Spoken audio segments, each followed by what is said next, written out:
Iran और America के बीच काफी तनाव बढ़ गया है।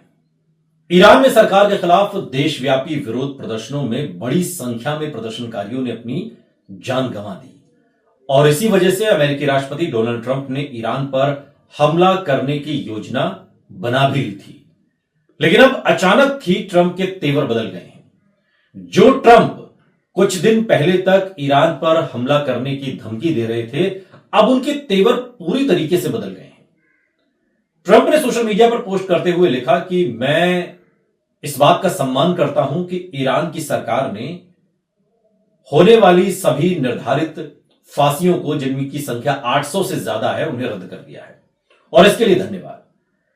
ट्रंप के तेवर किस वजह से बदले, इस बारे में उन्होंने स्पष्ट रूप से कुछ नहीं कहा।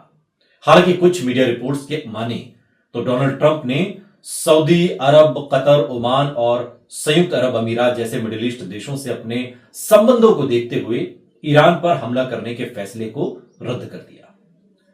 मिडिल ईस्ट में इन चारों देशों के ट्रंप से अच्छे कूटनीतिक संबंध हैं। दूसरी ओर इन देशों के ईरान से भी अच्छे संबंध हैं और ऐसे में संभावना जताई जा रही है कि इन देशों के कहने पर ही डोनाल्ड ट्रंप ने ईरान के खिलाफ सैन्य कार्रवाई करने से अपने कदम पीछे खींचे हैं।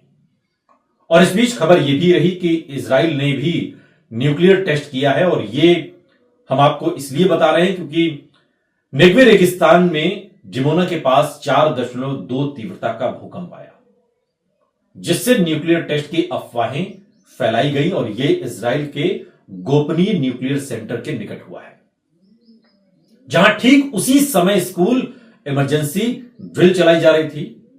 ईरान संकट के बीच सोशल मीडिया पर चर्चा तेज हो गई कि ईरानी में जिस तरीके से ईरान में संकट आया, उसके बाद से चर्चा तेज है कि इजरायली अधिकारी इसे एक प्राकृतिक बता रहे हैं कि नेचुरल हुआ है, ये भूकंप आया है। हालांकि कोई नुकसान नहीं हुआ। डिमोना में इजराइल का न्यूक्लियर रिएक्टर है और विशेषज्ञों की माने तो इजराइल ने 1960 से प्लूटोनियम बनाकर न्यूक्लियर हथियार विकसित किए।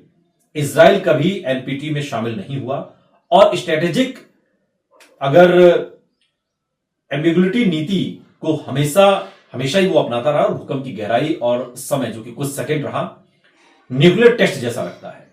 सोशल मीडिया पर अब लोग पूछ रहे हैं कि क्या इजराइल ने न्यूक्लियर टेस्ट किया है।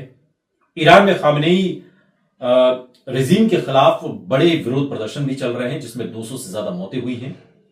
अमेरिका और इजराइल ईरान के न्यूक्लियर प्रोग्राम को रोकने के लिए दबाव डाल रहे हैं।